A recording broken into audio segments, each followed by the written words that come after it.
Berterima kasih kepada Tuhan Yesus kalau sampai hari ini kita semua boleh ada. Semua karena kemurahan Tuhan. Kita akan mulai ibadah kita pada pagi hari ini. Kita mau angkat penyembahan kita. Kita memberi yang terbaik bagi Tuhan. Kita mau angkat hati kita di hadapan Tuhan. Kita mau berhadapan dengan Tuhan. Dan hadirat Tuhan boleh nyata di tempat ini. Saya undang Bapak dan Ibu semua untuk bangkit berdiri.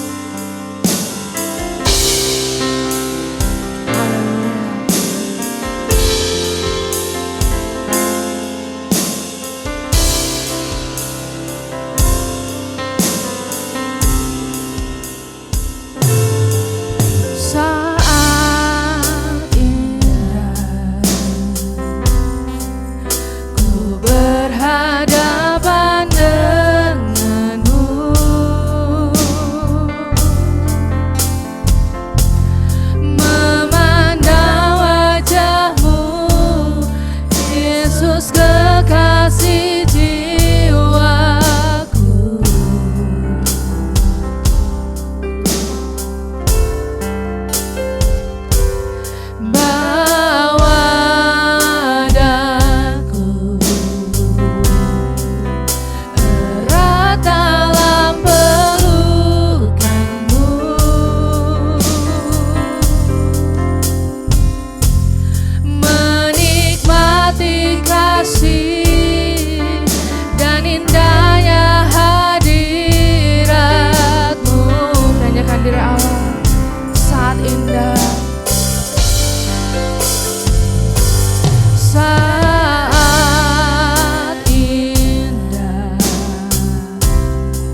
Lebih sungguh lagi kita mau katakan saat indah, saat indah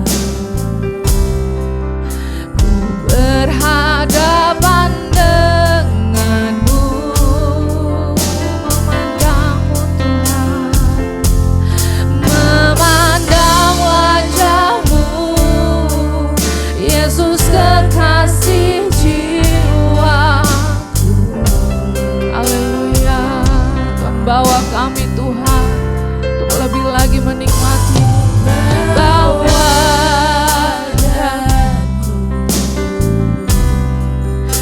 erat dalam pelukan-Mu,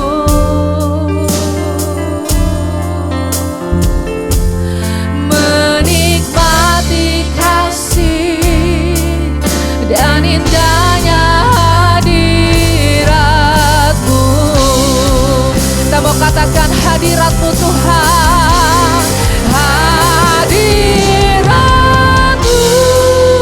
Tuhan, ku rasakan, amin, kekudusan-Mu Bapa, penuhi kami Tuhan, amin. Ku rindu selalu,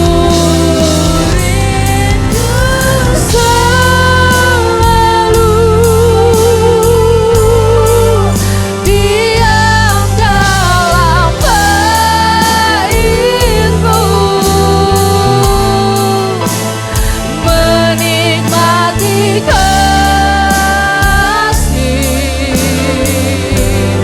anugerah-Mu, hadirat-Mu Tuhan, hadirat-Mu, hadirat-Mu Tuhan. Kami rasakan Engkau di tempat ini Tuhan, amin. Kekudusan-Mu melingkupi setiap kami, kekudusan-Mu Bapa, penuhiku,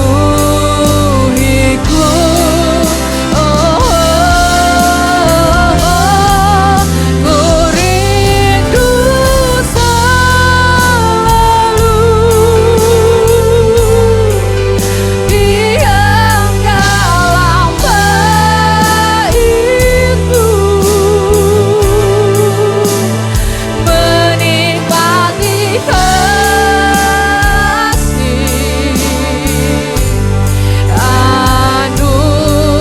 anugerah-Mu, hadirat-Mu Tuhan, hadirat-Mu Tuhan.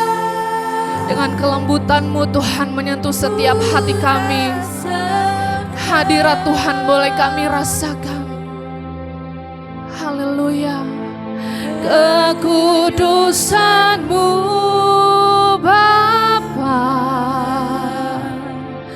penuhiku, kami rindu, ku rindu selalu,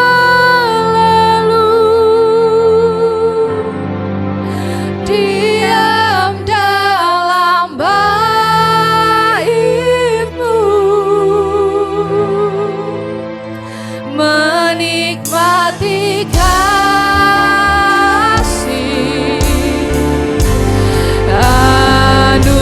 sekali lagi katakan hadirat-Mu Tuhan, oh, hadirat-Mu Tuhan,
hadirat Tuhan.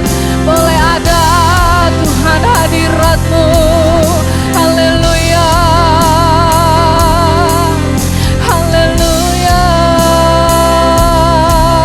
Roh Kudus tercurah menjamah kami. Kami rindu. Haleluya. Haleluya. Haleluya. Kami mau angkat hati kami untuk menyembah Engkau, Raja di atas segala raja, Allah yang hidup, yang berkuasa. Haleluya, haleluya. Allah yang hebat, tiada yang seperti-Mu Tuhan. Kami mau agungkan nama-Mu. Haleluya, haleluya, haleluya.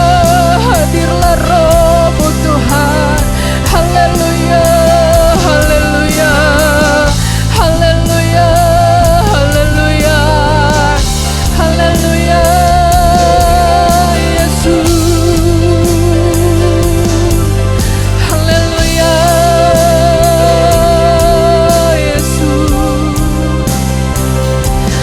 haleluya, haleluya. Ku angkat haleluya. Ku pandang kekudusan-Mu. Haleluya. Saat ku sembah, ku puji-Mu, ku rasakan kehadiran. Ku angkat, mari kita angkat hati kita memuji Allah yang hidup dengan segala kekudusannya. Haleluya.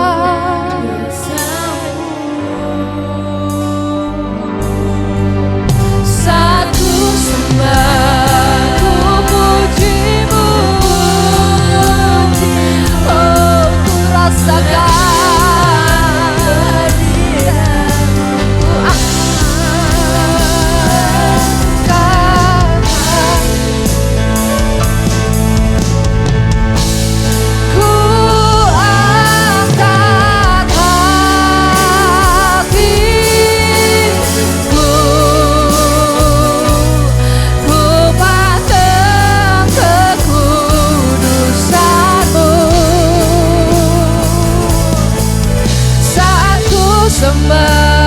Saya undang Ibu Gembala untuk buka doa ibadah.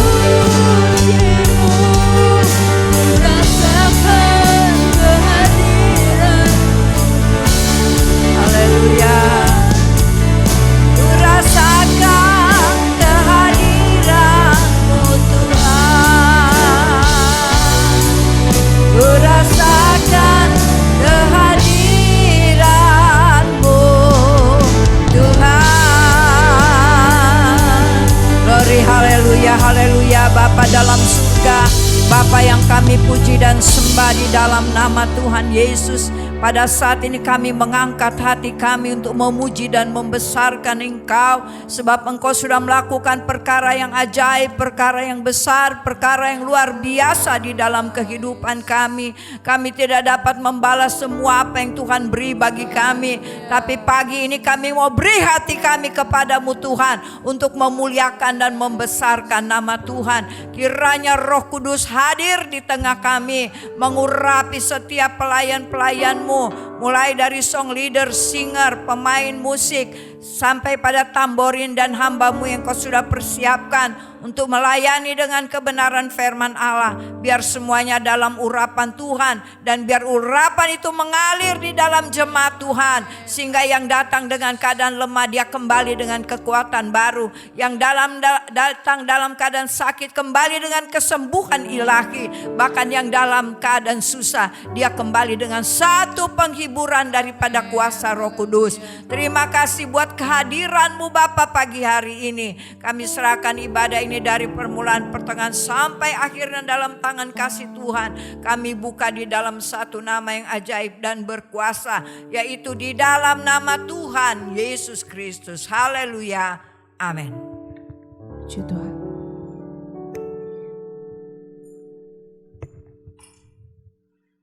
Puji Tuhan, ada sukacita Bapak Ibu. Haleluya. Masih di awal tahun, kita masih mau melihat pekerjaan tangan Tuhan yang hebat. Amin. Kita mau katakan betapa hebat, betapa kuat, dahsyatnya Allah kita.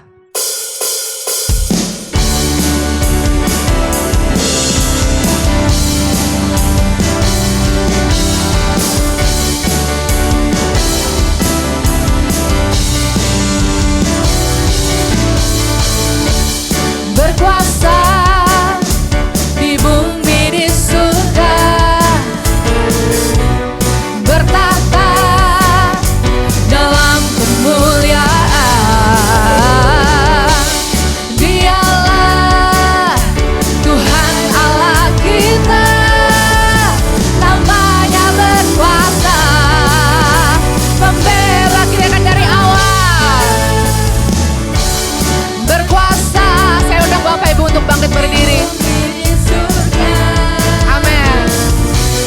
Bertata dalam kemuliaan. Dialah Tuhan Allah kita, namanya berkuasa. Amin. Amin. Membebas umatnya, betapa hebat, betapa kuat, dahsyatnya Allah kita. Dia percaya atas semua perbuatannya. Betapa hebat, betapa kuat, dahsyatnya Allah kita. Dia ternama, Yesus Raja segala raja, Tuhan Allah kita.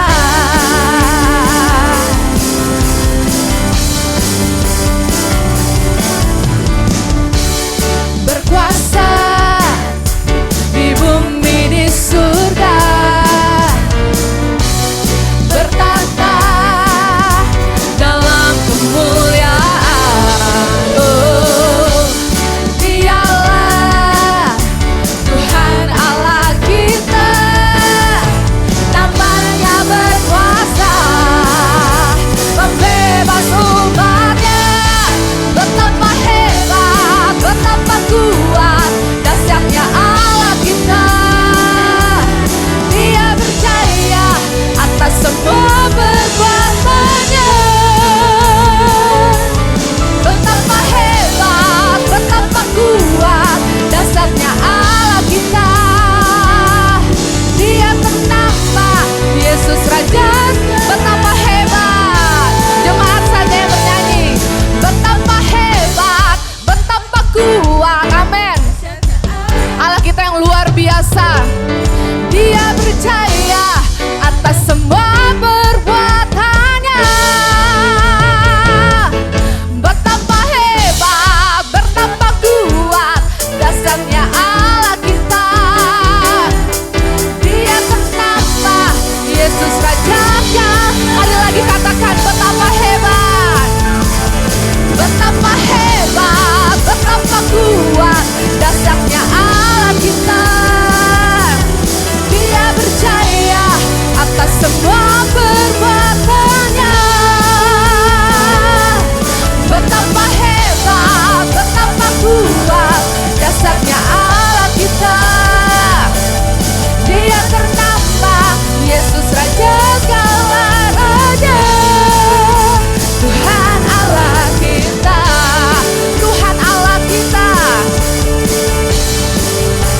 Tuhan Allah kita.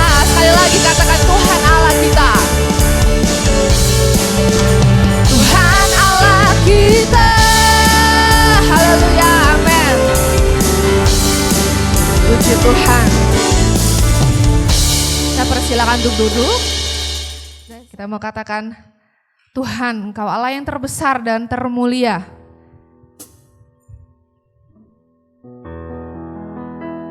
Kau terbesar dan mulia,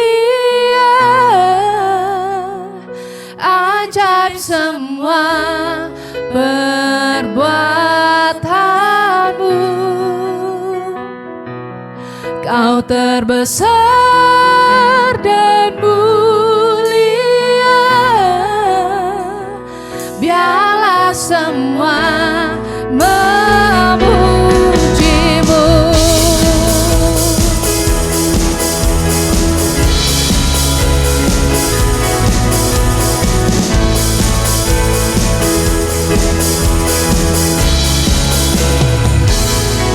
Segenap hati aku memuji, segenap jiwa aku bernyanyi, karena Roh-Mu ada dalamku, Tuhan.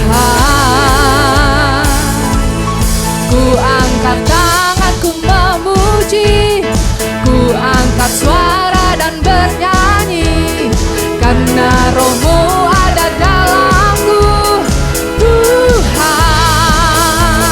Mari menari, memuji, ungkapkan sukacita di hati. Semuanya bangkit berdiri. Kau terbesar dan mulia, ajaib semua perbuatanmu. Amin. Kau terbesar dan mulia, biarlah semua kau terbesar, kau terbesar, kau terbesar dan mulia, ajaib semua perbuatanmu. Kau terbesar dan mulia, biarlah semua memujimu. Biarlah semua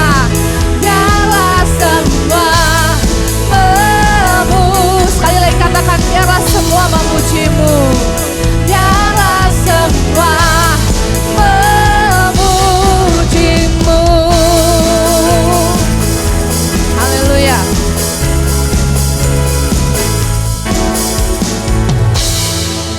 Masih ada yang mau bersaksi, Bapak Ibu? Jika tidak ada, kita mau siapkan hati kita untuk mendengarkan kebenaran firman Tuhan. Kita mau katakan, kami datang Tuhan, membawa syukur kami di hadapan Tuhan. Haleluya. Puji namamu Tuhan.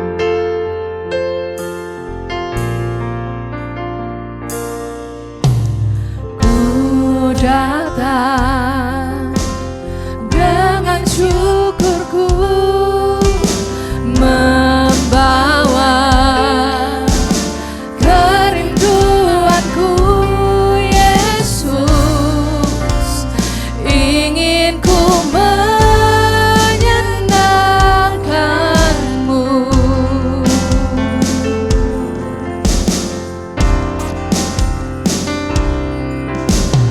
Karyamu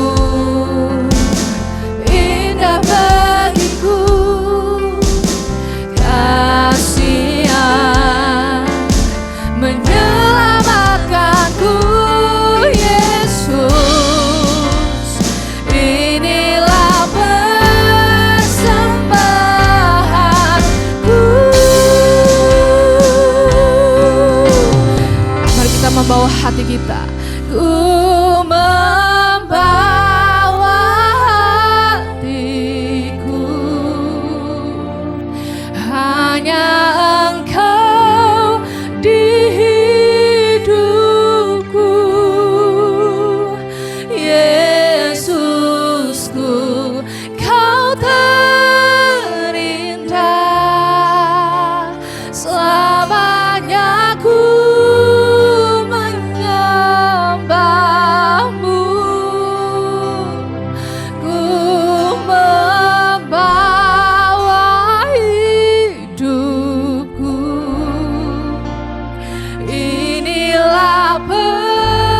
persembahanku untuk Yesusku yang terindah. Selamanya ku menyembahmu, Yesus, Yesus.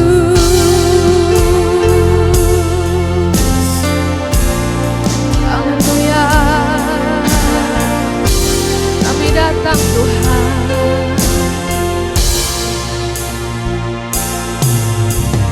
Ku datang dengan syukurku, membawa kerinduanku, Yesus.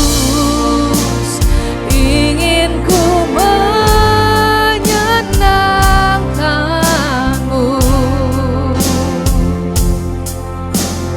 karyamu yang indah Tuhan, karyamu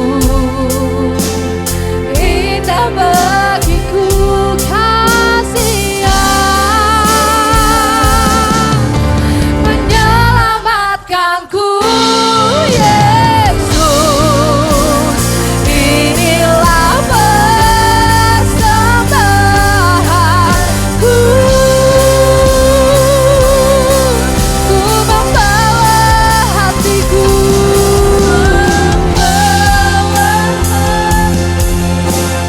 haleluya. Hanya Engkau di hidupku, Yesusku yang terindah. Selamanya ku menyembahmu, ku membawa hidupku. Inilah persembahan kami Tuhan, untuk Yesus yang terindah. Selamanya ku membawa hatiku, ku membawa hatiku. Hanya Kau di hidupku,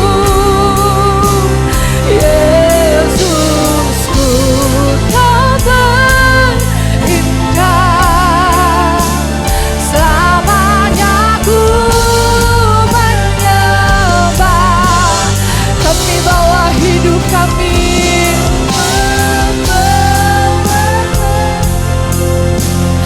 inilah persembahan kami Tuhan, untuk Yesusku yang terindah. Selamanya ku sekali lagi katakan, ku membawa hatiku,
sebab Engkau Allah kami Tuhan yang ajaib, Allah kami yang mulia. Oh haleluya Yesus, terima kasih Bapa. Terima kasih Tuhan untuk segala kebaikan-Mu dalam kehidupan kami Bapa. Terima kasih Tuhan atas waktu dan kesempatan yang Kau berikan pada kami saat ini Tuhan. Untuk kami datang beribadah, membawa hati kami Tuhan, memuji, menyembah-Mu Tuhan. Sebab hanya Engkau-lah Tuhan Allah yang layak kami puji, layak kami sembah Bapa. Bapa, kami percaya Tuhan, segala puji-pujian penyembahan yang kami bawa itu sudah menjadi dupa yang berbau harum di hadapan-Mu Tuhan, yang menyenangkan hati-Mu. Bapa, hamba-Mu yang telah memimpin kami puji-pujian Tuhan, Kau berkati Tuhan kehidupannya, rumah tangganya, terlebih pelayanannya ya Bapa. Semua yang ambil bagian pada siang ini Tuhan, Engkau berkati Tuhan, satu persatu tanpa terlewatkan Tuhan. Tuhan, sebentar kami akan mendengarkan kebenaran firman-Mu Bapa. Kami membawa hati kami Tuhan, terlebih dahulu Tuhan, sucikan hati dan pikiran kami Bapa. Kami Tuhan mau disegarkan oleh kebenaran firman-Mu Tuhan. Sebab hanya kebenaran firman-Mu Tuhan yang menjadi kekuatan hidup kami, penuntun hidup kami di dalam Engkau ya Tuhan Yesus. Hamba-Mu Tuhan yang Kau persiapkan untuk membawa kebenaran firman-Mu Tuhan, terlebih dahulu sembunyikan di belakang salib-Mu ya Tuhan, agar setiap perkataan Tuhan yang keluar dari lidah bibir mulut-Mu hamba-Mu Tuhan berasal daripada Engkau, dan kami yang mendengarkan Tuhan diberkati, disegarkan kembali ya Bapa. Terlebih dahulu Tuhan, ampuni kami Bapa atas segala dosa-dosa pelanggaran kami Tuhan, agar kami layak dan pantas menerima berkat kebenaran firman-Mu. Terima kasih Bapa yang baik, kami siap menerima berkat kebenaran firman-Mu. Hanya dalam nama Tuhan Yesus kami berdoa dan mengucap syukur. Haleluya, amin. Haleluya. Puji Tuhan. Haleluya, puji Tuhan. Amin. Kembali saya bersyukur pada Tuhan kalau pagi menjelang siang ini boleh kembali Tuhan memberikan kepercayaan untuk saya melayani Tuhan. Dan terima kasih untuk Bapak Ibu Gembala yang sudah memberikan kesempatan pada pagi hari ini. Puji Tuhan, Bapak Ibu Saudara, saya mau ingatkan kembali pada hari ini bahwa tema tahunan kita adalah to serve, not to be served. Artinya melayani bukan untuk dilayani. Kita lebih memilih melayani daripada dilayani. Dan saya rasa tema ini adalah bukan untuk jemaat yang baru bertobat atau jemaat yang masih kanak-kanak. Tema ini untuk jemaat yang sudah dewasa. Dan saya saksikan sendiri sama pelayanan bahwa jemaat Tuhan di tempat ini benar-benar jemaat yang dewasa. Kenapa saya bisa katakan demikian?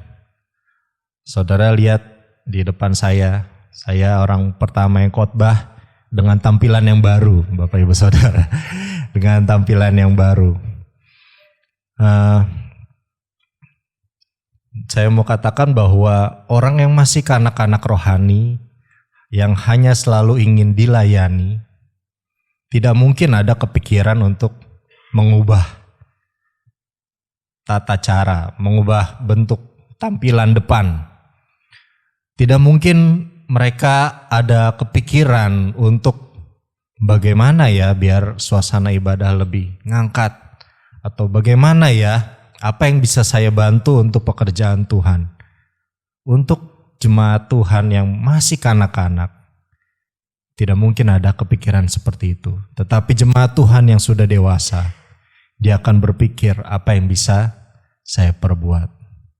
Bahkan tadi kesaksian dari Ibu Meti katakan, saya nggak mau tanya kenapa. Betul, itu adalah ciri-ciri jemaat yang dewasa. Tidak lagi mementingkan kehidupannya sendiri, tapi lebih bertanya, kira-kira apa yang saya bisa beri untuk Tuhan. Jemaat Tuhan yang saya kasihi, kita semua tahu, sebagai manusia kita ini banyak kelemahan, ya, penyakit, sakit penyakit, atau celaka, itu kadang tidak bisa kita hindari. Kita hidup di dunia yang sudah rusak, Akan tetapi yang menjadi pertanyaan kita, dengan keadaan kita, dengan kelemahan kita, apa yang bisa kita beri untuk Tuhan? Apa yang bisa kita persembahkan untuk Tuhan? Sesuai dengan lagu yang tadi kita nyanyikan. Ku mau memberi hidupku untuk Tuhan. Dan saya yakin ketika kita mau memberi untuk Tuhan, maka Tuhan disenangkan oleh setiap persembahan kita. Puji Tuhan, Bapak Ibu Saudara sekalian, berhubungan dengan tema kita pada hari ini, saya mau mengangkat tema yaitu kecil. Apa maksudnya kecil ini? Bukankah lagu kita yang kita nyanyikan di sini, ku beri yang terbaik? Yang terbaik tapi kok kecil? Nah, saya mau katakan bahwa hal yang kecil itu belum tentu nggak penting. Jadi bisa jadi hal yang kecil itu adalah hal yang penting. Jadi kita tidak boleh meremehkan atau mengabaikan hal-hal yang kecil. Karena sesungguhnya Tuhan bisa pakai hal yang kecil untuk sesuatu yang besar. Saudara percaya? Kita buka di dalam firman Tuhan. Di dalam Lukas pasalnya yang ke-9.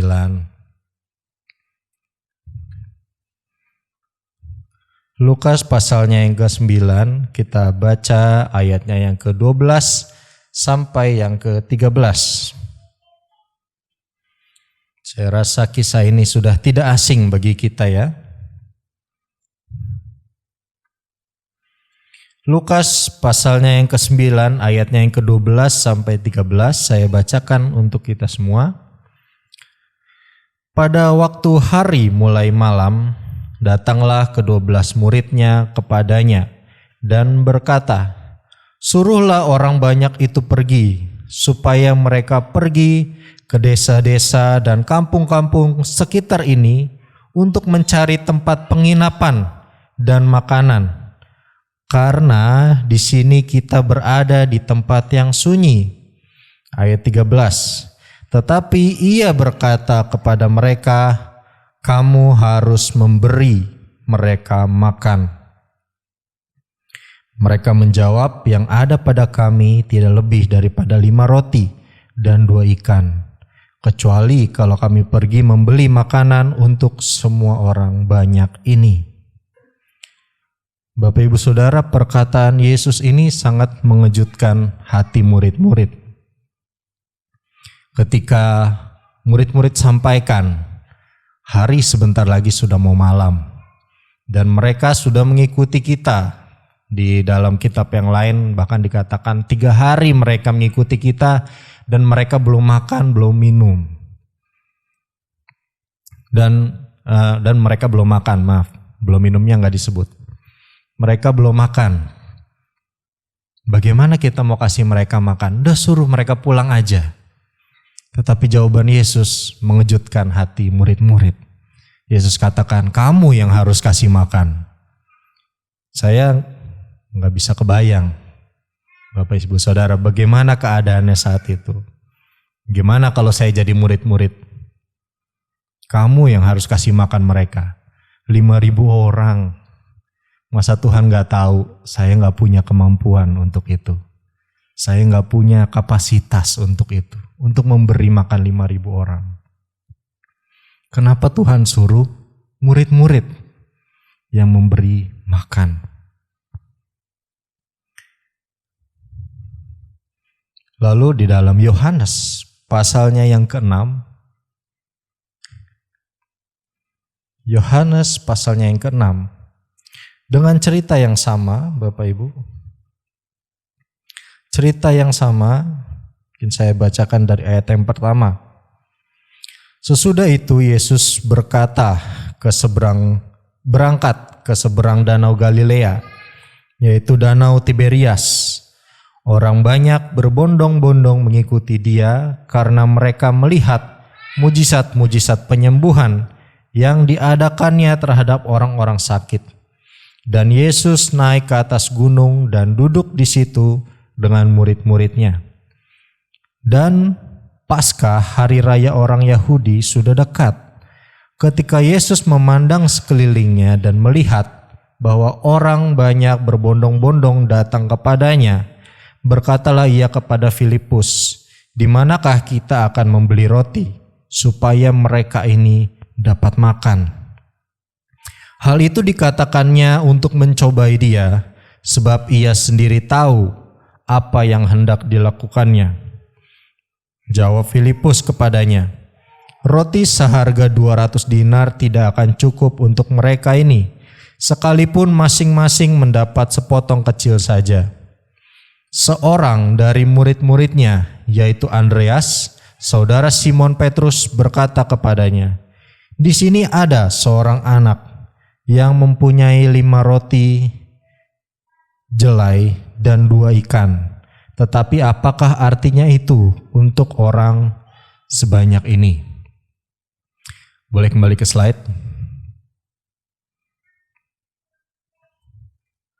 Ya, Yesus memperhadapkan murid-muridnya pada hal ini.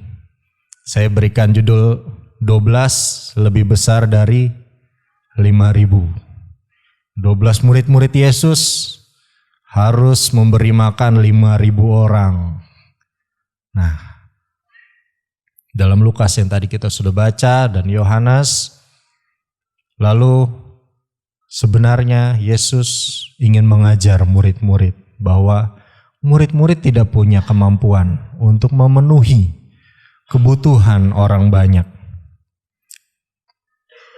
Murid-murid tidak punya kemampuan untuk memenuhi kebutuhan orang banyak. Tuhan pengen ajarkan juga kepada kita pada hari ini.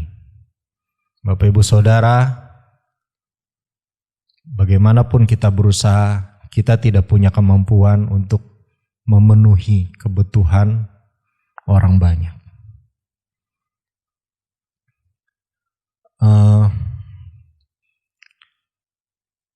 Lalu siapa yang bisa memenuhi kebutuhan orang banyak? Yang bisa memenuhi kebutuhan orang banyak itu hanya Yesus. Hanya Yesus. Di dalam Markus 6 ayatnya yang 34. Ini adalah kisah yang sama.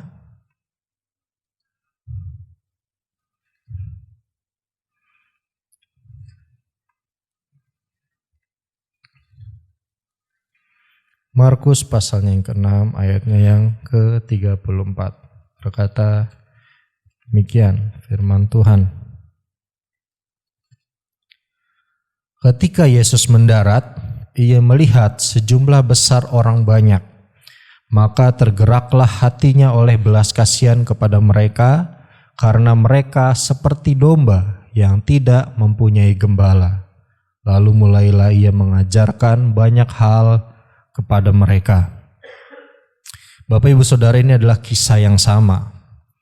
Dan kita tahu kisah ini pada akhirnya Yesus memuaskan hasrat 5.000 orang. Memuaskan kebutuhan 5.000 orang tersebut. Yang sakit Tuhan sembuhkan.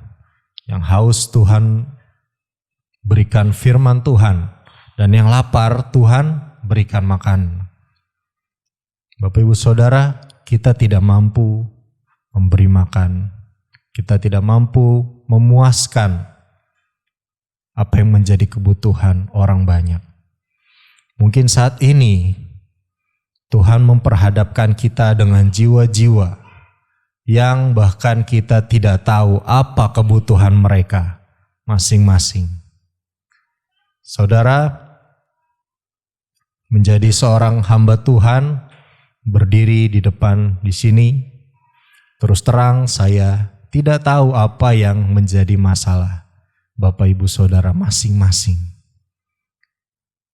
Tetapi saya tahu Tuhan Yesus yang akan memenuhi setiap kebutuhan Bapak Ibu Saudara. Murid-murid tersebut bisa melakukan pelayanan. Mereka melayani dengan luar biasa. Mereka suruh orang-orang tersebut duduk berkelompok, lalu mereka membagi-bagikannya. mereka melayani. Demikian juga saya hanya pelayan Tuhan. Tetapi yang bisa memenuhi kebutuhan Bapak Ibu Saudara itu hanya Tuhan Yesus sendiri. Siapapun di dunia ini tidak bisa, karena tidak ada yang tahu. Ada pepatah katakan, dalamnya lautan bisa diselami, dalamnya hati siapa yang tahu, ya. Dalamnya hati siapa yang tahu. Karena itu tidak ada yang bisa memenuhi setiap kebutuhan saudara. Saya tidak bisa. Setiap di sini, bagaimanapun hebatnya pelayanan kita tidak bisa. Tapi Tuhan bisa. Karena itu tidak jarang mungkin firman Tuhan kok tepat ya dengan kehidupan saya. Terus terang bukan saya, karena saya tidak bisa. Saya tidak tahu apa kebutuhan saudara masing-masing. Tetapi Tuhan tahu, dan Tuhan yang menjawab setiap kebutuhan Bapak Ibu Saudara. Kalau kita baca di dalam Yohanes pasal 6 tadi, ayatnya yang pertama, ayatnya yang ke-9, dikatakan di sini ada seorang anak yang mempunyai 5 roti jelai dan 2 ikan. Tetapi apakah artinya itu untuk orang sebanyak ini? Kalau dalam bahasa Inggris, 5 small barley loaves and 2 small fish. Artinya 5 roti-roti yang kecil dan 2 ikan yang kecil juga. Dan yang memberi itu adalah seorang anak kecil juga. Bapak Ibu Saudara, saya mau katakan bahwa tidak peduli umur Bapak Ibu Saudara berapa. Mungkin ada yang masih anak-anak, ada yang remaja, bahkan ada yang sudah berumur. Tapi berapapun umur saudara, Tuhan bisa pakai kita. Amin. Yang menarik di sini adalah untuk memberi makan 5.000 orang, Yesus memakai seorang anak kecil. Yesus memakai seorang anak kecil. Dan di situ seorang anak ini dia mau memberikan bekalnya. Kalau kita perhatikan ya, dari 5.000 orang masa cuma seorang anak yang mau memberikan bekal perjalanan, 5 roti kecil dan 2 ikan kecil. Ini berbicara tentang, boleh kembali ke slide. Ya, ini berbicara tentang hati yang rela. Ini adalah hal kecil pertama yang bagi kita kecil, bagi dunia ini kecil, tetapi bagi Tuhan, hati yang rela itu bisa memuaskan kebutuhan 5.000 orang. Yang percaya katakan amin. Amin. Di dalam pelayanan kita perlu ada hati yang rela. Apa artinya hati yang rela? Kita memberikan hidup kita untuk melayani Tuhan. Kita rela, tidak hitung-hitungan, tidak melayani dengan keluhan, tetapi dengan hati yang rela. Kita memberi apa yang ada pada kita, supaya 5.000 orang terpuaskan. Supaya lebih banyak orang lagi boleh diberkati, terpuaskan setiap kebutuhannya. Lalu bagian yang kedua, Bapak Ibu Saudara, saya memberikan judul 2 lebih besar dari ribuan. Kita buka Alkitab kita di dalam 1 Samuel 13. 1 Samuel pasalnya yang ke-13.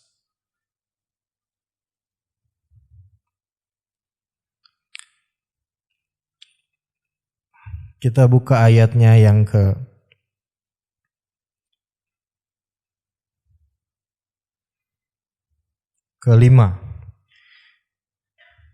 Jadi saya ingin memberitahukan dulu bagaimana situasinya yang terjadi saat itu. Jadi di ayatnya yang ke-5, pasalnya yang ke-13 katakan demikian. Adapun orang Filistin telah berkumpul untuk berperang melawan orang Israel dengan 3.000 kereta. 6.000 orang pasukan berkuda dan pasukan berjalan kaki sebanyak pasir di tepi laut. Mereka bergerak maju dan berkemah di Mikmas di sebelah timur Bet Awen. Ketika dilihat orang-orang Israel bahwa mereka terjepit sebab rakyat memang terdesak, maka larilah rakyat bersembunyi di gua, keluk batu, bukit batu, liang batu, dan perigi. Sampai di situ. Kita melihat ada orang Filistin yang mengepung orang Israel, sehingga orang Israel harus bersembunyi di gua dalam keadaan yang terkepung. Lalu kita baca pasalnya yang ke-14, ayatnya yang ke-6 dan 7. 1 Samuel 14 ayatnya yang ke-6 dan 7 berkata demikian. Berkatalah Yonatan kepada bujang pembawa senjatanya itu, marilah kita menyeberang ke dekat pasukan pengawal orang-orang yang tidak bersunat ini. Mungkin Tuhan akan bertindak untuk kita, sebab bagi Tuhan tidak sukar untuk menolong, baik dengan banyak orang maupun dengan sedikit orang. Amen. Lalu jawab pembawa senjatanya itu kepadanya, lakukanlah niat hatimu itu. Sungguh aku sepakat.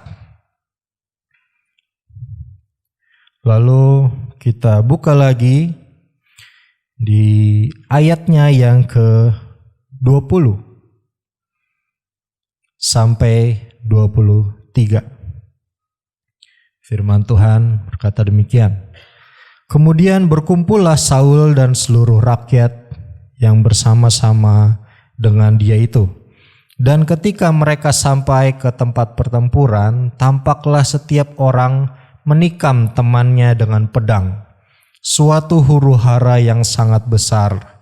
Lagi pula orang-orang Ibrani yang telah lama tinggal pada orang Filistin dan yang telah ikut maju dalam tentara mereka, mereka juga berbalik untuk bergabung dengan orang-orang Israel yang ada bersama-sama dengan Saul dan Yonatan.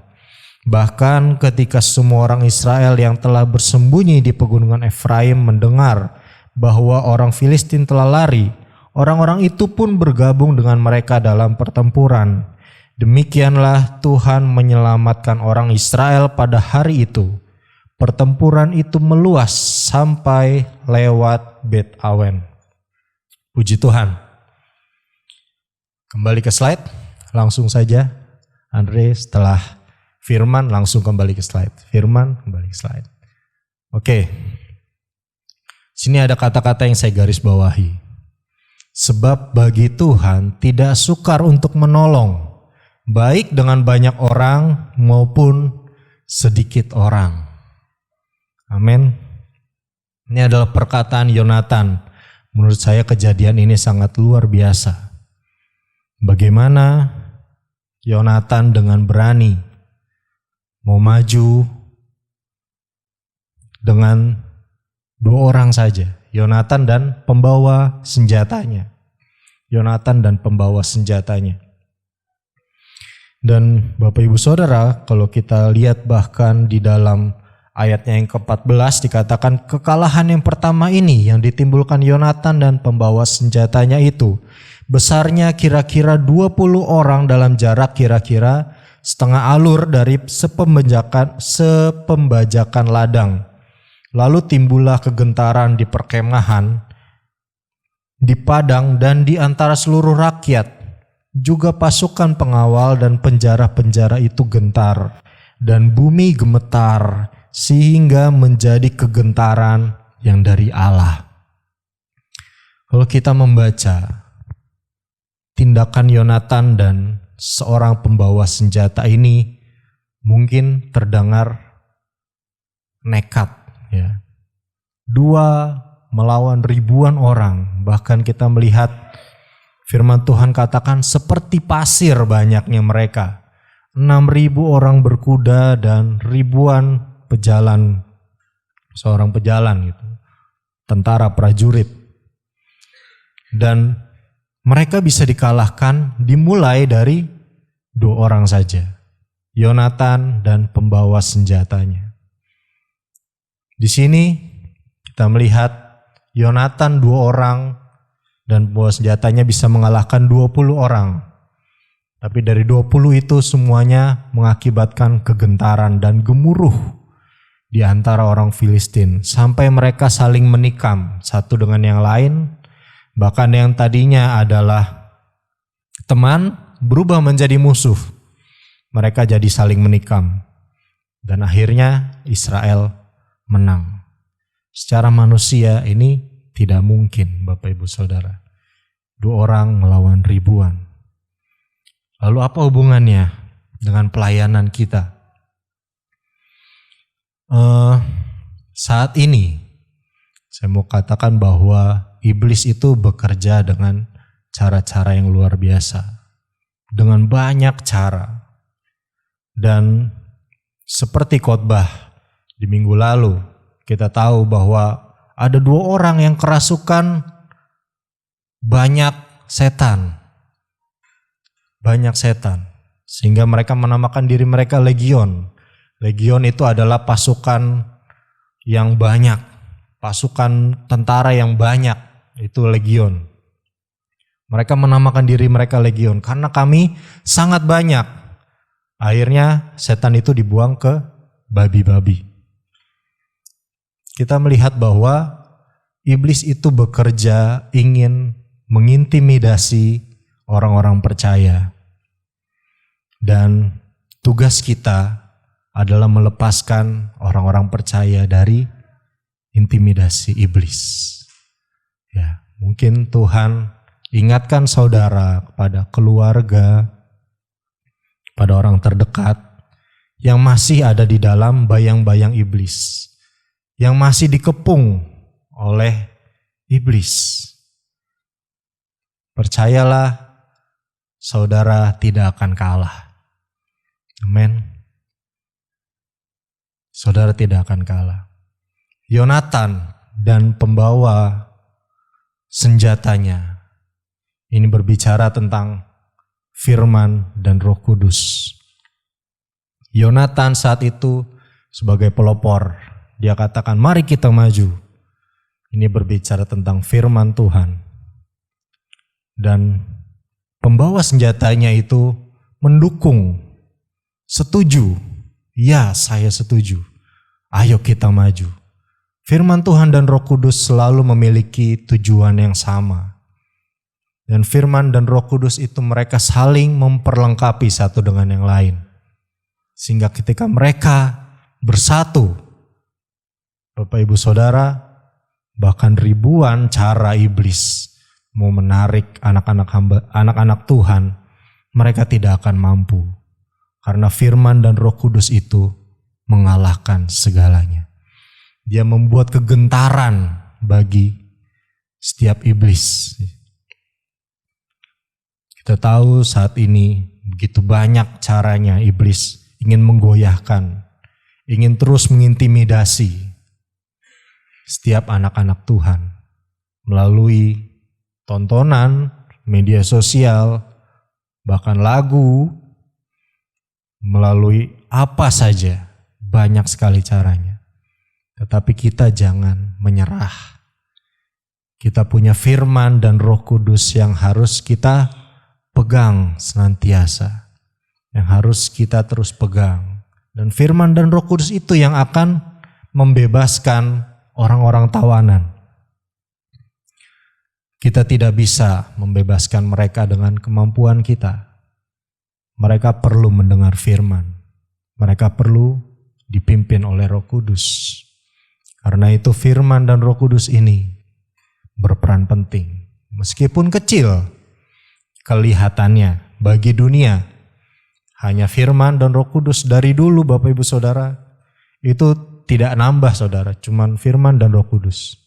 Dari dulu, dari zaman Yesus, dan sebelumnya 2 ini saja. Tetapi kita lihat bagaimana iblis bekerja dengan luar biasa. Iblis terus bertambah. Kelihatannya kita akan kalah karena iblis menggunakan cara-cara yang semakin bertambah. Entertainment, wah semakin hari semakin banyak. Bagaimana iblis itu berusaha memuaskan daging kita, berusaha mengalihkan pandangan kita dari Yesus. Begitu banyak dan terus bertambah. Sedangkan Yesus terus mengandalkan firman dan Roh Kudus. Tapi firman dan Roh Kudus itu tidak pernah kalah, Bapak Ibu Saudara. Dia yang sanggup menyelamatkan kita dengan kuasanya. Lalu bagian yang ketiga, satu buli-buli lebih besar dari banyak bejana. Kita buka di dalam 2 Raja-Raja pasalnya yang ke-41.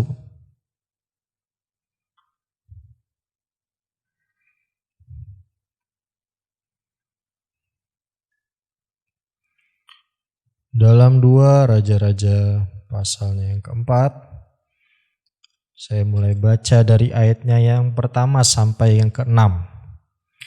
Demikian firman Tuhan. Judulnya adalah minyak seorang janda. Salah seorang dari istri-istri para nabi mengadukan halnya kepada Elisa sambil berseru, "Hambamu suamiku sudah mati dan engkau ini tahu bahwa hambamu ini takut akan Tuhan. Tetapi sekarang penagih hutang sudah datang untuk mengambil kedua orang anakku menjadi budaknya." Jawab Elisa kepadanya, "Apakah yang dapat kuperbuat bagimu? Beritahukanlah kepadaku apa-apa yang kau punya di rumah." Berkatalah perempuan itu, "Hambamu ini tidak punya sesuatu apapun di rumah, kecuali sebuah buli-buli berisi minyak." Lalu berkatalah Elisa, "Pergilah, mintalah bejana-bejana dari luar, daripada segala tetanggamu, bejana-bejana kosong, tetapi jangan terlalu sedikit.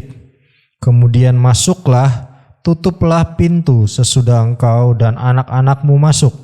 Lalu tuanglah minyak itu ke dalam segala bejana.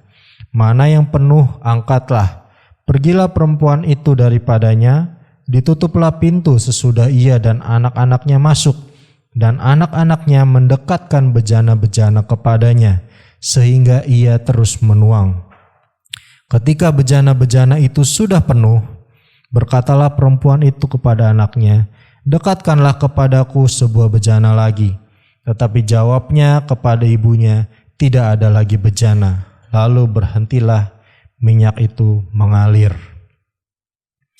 Puji Tuhan, kita tahu kisah ini bagaimana seorang perempuan yang meminta tolong kepada Elisa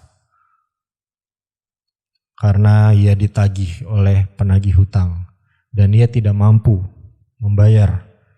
Dan di sana kita melihat perempuan ini hanya memiliki sebuah buli-buli. Kembali ke slide. Hanya memiliki sebuah buli-buli. Sebuah buli-buli itu kecil ya, Bapak Ibu Saudara. Jadi jangan dibayangkan sebuah buli-buli besar. Kecil sebuah buli-buli. Ya. Sekarang bulinya nggak datang nih. Nah. Nanti minggu depan ada lagi buli-bulinya nih. Nah, ada satu buli-buli dan Elisa katakan, "Ambil bejana-bejana milik tetangga." Dan bejana itu besar, Bapak Ibu Saudara. Kalau saya bandingkan, buli-buli itu hanya aqua kecil. Tetapi bejana itu beragam ukurannya. Mungkin ada yang sebesar vas ini, mungkin ada yang lebih besar lagi. Dan itu banyak bejana. Dia minta ke tetangganya. Lalu perempuan ini mengisi bejana-bejana tersebut sampai penuh. Ini adalah hal yang supranatural. Ini adalah mujizat Tuhan. Bagaimana mungkin buli-buli itu bisa mengisi bejana sampai penuh? Bapak Ibu Saudara, perlu kita pahami, perlu kita sadari yang dari tadi saya ceritakan di dalam firman Tuhan ini bukan rekayasa ya. Jadi semuanya benar-benar terjadi dan kita perlu percaya akan hal itu. Jangan kita kira semua kisah yang tadi saya ceritakan itu hanyalah dongeng atau mitos. Salah. Karena semuanya bisa dibuktikan di dalam sejarah. Jadi ada banyak manuskrip tentang firman Tuhan ini. Dan semuanya itu benar-benar terjadi. Saat ini kita membahas tentang buli-buli yang memenuhi bejana-bejana. Bapak Ibu Saudara, mungkin sering saya sampaikan bahwa dalam firman Tuhan, perempuan itu seringkali berbicara tentang gereja. Perempuan berbicara tentang gereja, pelayanan. Dan perempuan ini hanya memiliki satu buli-buli berisi minyak. Minyak seringkali disamakan dengan Roh Kudus, berbicara tentang Roh Kudus. Dan Roh Kudus ini sanggup memenuhi setiap bejana-bejana yang kosong. Bapak Ibu Saudara, saya mau katakan bahwa bagaimanapun pelayanan kita, yang bisa mengisi kekosongan di dalam bejana itu hanya Roh Kudus. Ya, kita tidak bisa mengisi jemaat Tuhan dengan entertainment saja. Jemaat Tuhan gak butuh. Yang mereka butuh adalah Roh Kudus memenuhi hidup mereka, memenuhi hati mereka. Dan demikian juga saya mau katakan bahwa orang-orang di luar sana, mereka juga butuh Roh Kudus. Dan kita tidak bisa memenuhi dengan perkataan atau dengan apapun. Hanya Roh Kudus yang bisa memenuhi hidup mereka. Roh Kudus yang membuat hidup mereka penuh, puas. Bejana-bejana ini berbicara tentang kerinduan mereka akan pribadi Tuhan. Kerinduan jemaat Tuhan, kerinduan jiwa-jiwa akan pribadi Tuhan. Untuk menyembah Tuhan, memuliakan Tuhan, yang bisa memenuhi itu hanya Roh Kudus. WL meskipun sudah luar biasa membawa kita dalam puji-pujian, tidak bisa memuaskan. Hanya Roh Kudus yang bisa memuaskan. Apa yang mau saya katakan? Bahwa berikutnya hal yang mungkin kecil bagi dunia, tapi ini sangat penting di dalam pelayanan. Pertama untuk jemaat GPD Sukadamai yang memiliki tema yang luar biasa, ya, yaitu pelayanan roh. Pelayanan roh. Apa itu pelayanan roh? Pelayanan roh adalah pelayanan yang bergantung sepenuhnya kepada kuasa dan urapan Roh Kudus. Jadi setiap pelayan-pelayan Tuhan yang mengambil bagian, kenapa kita suruh datang lebih awal untuk berdoa? Karena kita, sekali lagi saya katakan, kita tidak bisa memuaskan hati-hati yang kosong, hati-hati yang rindu akan Tuhan. Kita gak bisa. Hanya Roh Kudus yang bisa memenuhi. Karena itu kita harus minta kepada Yesus yang akan mencurahkan Roh Kudus itu. Untuk Roh Kudus dicurahkan memenuhi setiap jemaat Tuhan. Dalam doa kita minta kepada Tuhan. Pelayanan roh ini bekerja dengan luar biasa. Kita tahu di dalam perjanjian baru, dalam kisah para rasul, bagaimana rasul-rasul itu melakukan pelayanan roh. Artinya mereka mengandalkan kuasa Roh Kudus. Mereka melakukan banyak mujizat. Mereka berbicara seperti orang yang cendekiawan, padahal mereka hanyalah nelayan. Itu dari mana mereka bisa melakukan itu tanpa Roh Kudus? Karena itu mereka begitu mengandalkan Roh Kudus. Lalu ada yang dipenjara tapi bisa keluar dengan pertolongan Tuhan. Terus ada yang sakit, ada yang dipagut ular tetapi bisa langsung seketika sembuh. Ada yang bayangannya saja bisa menyembuhkan orang banyak. Itu bukanlah hasil belajar, saudara. Bukan, tidak ada jurusannya belajar menyembuhkan dengan bayangan. Tidak ada. Semua adalah pekerjaan Roh Kudus. Dan itu yang dibutuhkan oleh jiwa-jiwa saat ini. Dan ini penting untuk kita terus kerjakan, untuk terus kita lakukan. Mungkin hal ini kedengarannya kecil. Karena pelayanan kita, mungkin kita berapa orang yang melayani di depan sini. Tapi yang kita layani mungkin lebih banyak. Atau bahkan saudara sendiri berdoa di kamar saudara, tapi saudara mendoakan keluarga saudara yang begitu banyak. Tetapi percayalah saudara, Roh Kudus itu sanggup memenuhi mereka. Roh Kudus sanggup memenuhi kerinduan mereka akan Tuhan. Bahkan bisa mengubahkan hati mereka untuk berbalik kepada Tuhan. Lalu berikutnya kita buka di dalam 1 Korintus pasalnya yang pertama.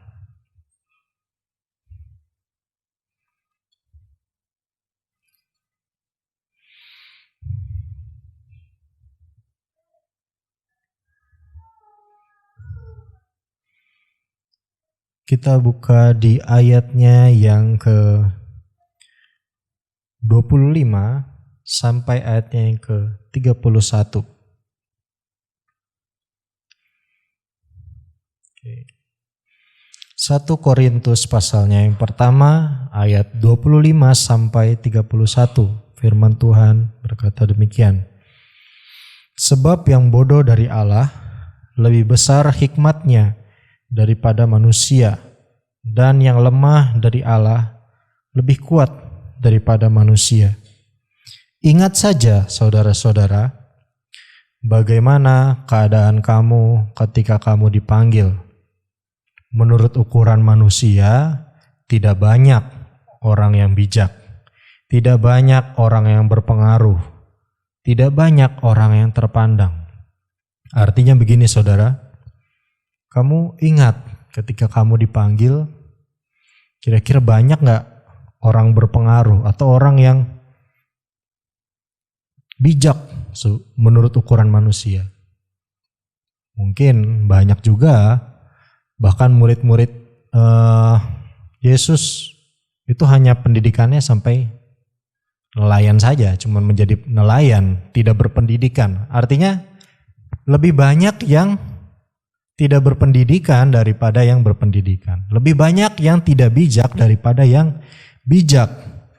Dikatakan menurut ukuran manusia tidak banyak orang yang bijak. Lebih banyak yang tidak bijak yang dipanggil Tuhan. Tidak banyak orang yang berpengaruh. Lebih banyak orang yang gak berpengaruh. Orang-orang biasa, orang-orang kecil. Tidak banyak orang yang terpandang. Lebih banyak orang yang tidak terpandang. Orang yang dijadikan pemeran pengganti atau pemeran sampingan. Kalau bahasa Inggrisnya the other guys.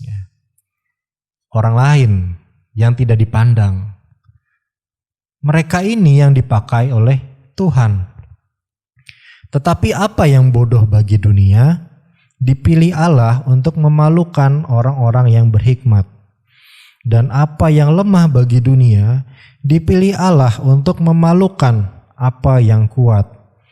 Dan apa yang tidak terpandang dan yang hina bagi dunia dipilih Allah, bahkan apa yang tidak berarti dipilih Allah untuk meniadakan apa yang berarti, supaya jangan ada seorang manusia pun yang memegahkan diri di hadapan Allah.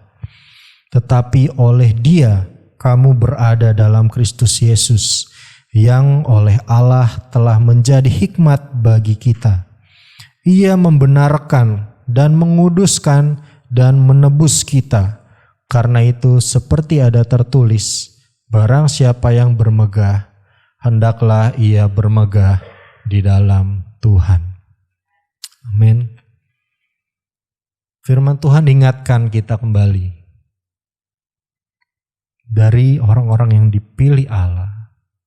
Mungkin ada orang terpandang tapi sedikit. Lebih banyak yang tidak terpandang. Mungkin ada orang-orang yang berpengaruh tapi tidak sebanyak orang-orang yang tidak berpengaruh. Tapi apakah yang tidak berpengaruh ini tidak dipakai Tuhan? Salah. Justru mereka juga dipakai Tuhan. Ingat firman Tuhan kita pada hari ini, judulnya adalah kecil. Mungkin kita punya potensi yang kecil atau kapasitas kita kecil dalam melayani. Tapi ingatlah bahwa ada hal-hal yang bisa membuat kita melayani sejumlah banyak orang. Bukan hal-hal yang besar, tetapi hal-hal yang kecil. Poin pertama, kalau kita melayani dengan rela hati, Tuhan akan percayakan kita memuaskan hati banyak orang, memuaskan kebutuhan banyak orang. Poin kedua, kalau kita mengandalkan kuasa firman dan Roh Kudus dalam pelayanan kita, maka Tuhan akan bawa kita mengalahkan ribuan kuasa gelap, ribuan kuasa jahat. Poin ketiga, kalau kita mengandalkan Roh Kudus dalam pelayanan kita, pelayanan roh, maka akan ada banyak bejana yang diisi. Akan ada banyak jiwa-jiwa yang haus, rindu akan Tuhan itu akan dipenuhi, akan dipuaskan oleh Tuhan. Ketiga hal ini mungkin kelihatannya kecil, dan semua orang bisa melakukan hal ini. Tetapi percayalah, Tuhan tidak pernah mengecilkan tiga hal ini. Tuhan selalu memperhatikan hal-hal kecil ini. Kecil bukan berarti tidak penting. Justru yang kecil itu kadang lebih penting daripada yang besar. Tidak perlu rendah diri menghadapi pelayanan. Mungkin kita banyak yang berpikir, wah saya nggak bisa apa-apa nih untuk melayani. Tidak perlu rendah diri. Yang kita perlukan adalah terus rendah hati untuk mau terus dipakai oleh Tuhan menjadi berkat bagi banyak orang. Men, firman Tuhan tidak saya panjangkan. Saya undang pemain musik maju ke depan. Mari Bapak Ibu Saudara, saya undang kita bangkit berdiri. Kita undang Roh Kudus datang memenuhi hati kita.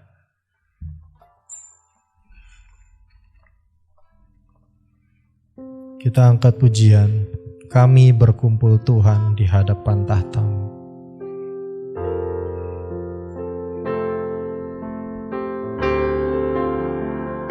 Haleluya.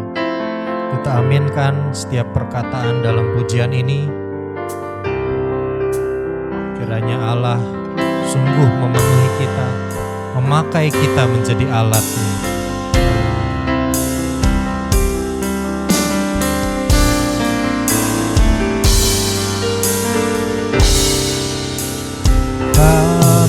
Berkumpul Tuhan di hadapan tahta,